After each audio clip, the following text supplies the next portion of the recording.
Hello everybody, today we're going to be talking about whether or not the Calgary Flames are about to get red hot and make a playoff run. Now before we start, I wanted to say please make sure to subscribe to my channel if you're new to me, new to hockey, whatever the case may be. I'd love to have you here along the way as I try to do this as a career.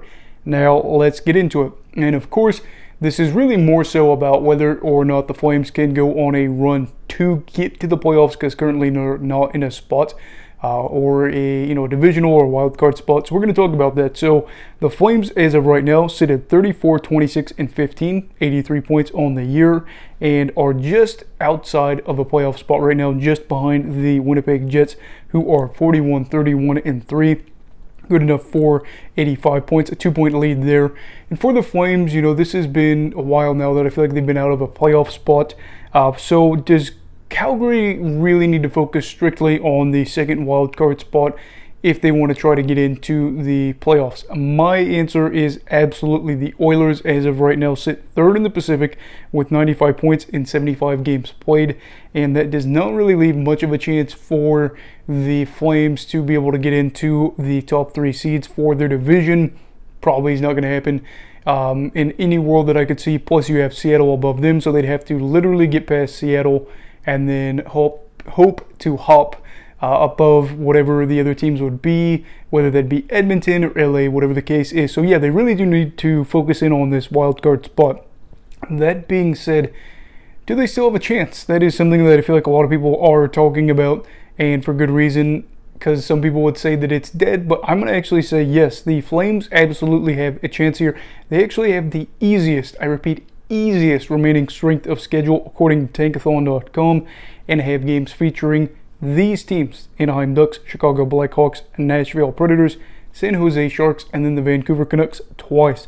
So those are all 7 pretty winnable games. Now I know people will say, well, Nashville is theoretically still in the hunt, so that's going to be a do or die battle. Yes, I guess you could say that. Nashville is not a team that's just going to roll over, and none of these teams are actually. San Jose is on a 2-game win streak.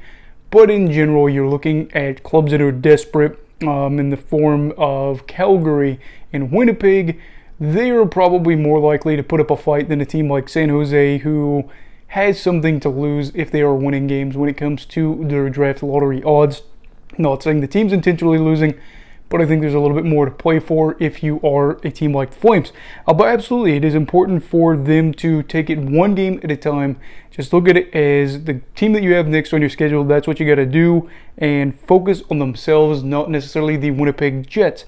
But I do think that right here we have 2 very interesting paths for these clubs, because these two play each other with just a few games left in the regular season. There is not a lot of time left for the Flames, and they take on Winnipeg April 5th, so literally less than a week from now. But before then, Daryl Sutter's guys have to absolutely take care of business here. They play the Vancouver Canucks tonight. I believe that is at home for the Flames. It might actually be at Vancouver. I forgot to type it in here, but then they play Anaheim on April 2nd. Yes, it is here in my notes, at home. And then the Chicago Blackhawks on April 4th, also at home. So if they were able to travel to Vancouver tonight and then be able to pick up a win there, you have 2 more very winnable games against teams like Anaheim and Chicago. Chicago has really been on a bad stretch lately. I think they've lost 7 in a row. And the biggest problem, I think, for the Flames right now, out of those 3-game stretch before they have their date with Winnipeg, is the fact that Vancouver has been really good lately, especially their last 10 games. So that could be good there for fans of the Canucks and for the team. Try to spoil the Flames' opportunities to make the playoffs, because while the Canucks have not been officially eliminated, they're not going to make the postseason, so might as well just go out there and then try to knock out your rival from those postseason hopes. And we will see. But of course, if Calgary takes care of their business, then they will have a big provincial clash with their neighbors in Manitoba. As for the Jets, they have just 2 games before hosting Calgary. So those 2 games are tonight at Detroit. So that's a must-win game, I think, if you're Winnipeg. And then they have another game, and that is on April 2nd against the Devils in New Jersey. Not an easy game there. I don't exactly think that Detroit is an easy game either. Yeah, they have been slumping. I did a video earlier in the week where they're like 3-11-1 in their past 15 games. but you can't really take any team for granted or anything like that, so we'll have to see what happens here.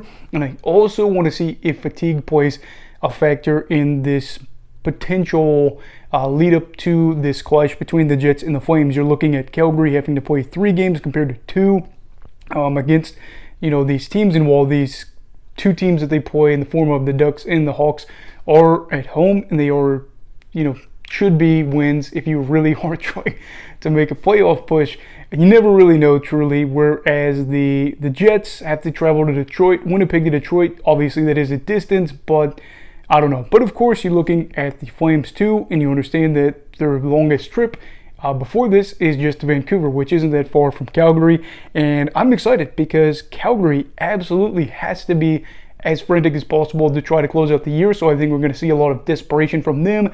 Things might get chippy in the games they play in, and I am really looking forward to that, because there's the tiebreaker that we have to talk about before we wrap up this video, and that is whether or not, or I should say, if Calgary and Winnipeg tied for point total at the end of the year, say they both ended up with 95 points, who gets the tiebreaker? Winnipeg does, because it goes by regulation wins, and Winnipeg has by far the much bigger lead here, 41-34, and then you would really need Winnipeg to just go on a tank, and then you would need Calgary to go on a pretty good run there as well. But even still, you're looking at that, it just comes down to whoever's going to play better down the stretch and takes advantage of this game against the other team. Calgary probably can't afford to have Winnipeg lose in overtime if they play them, so you want to get it done in regulation.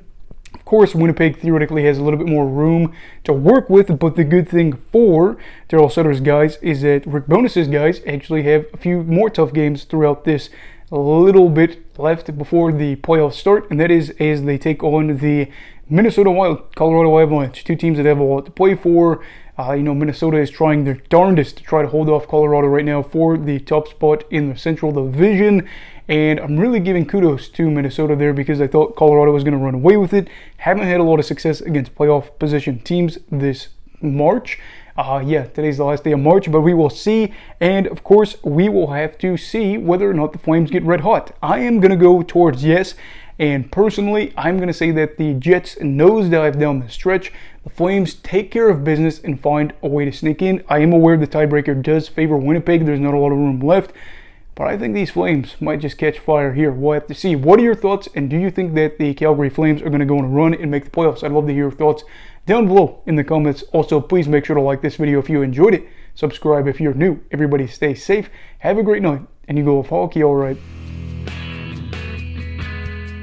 Goodbye, Brigadiers and Brigadettes. This is your captain signing off. Have a great night.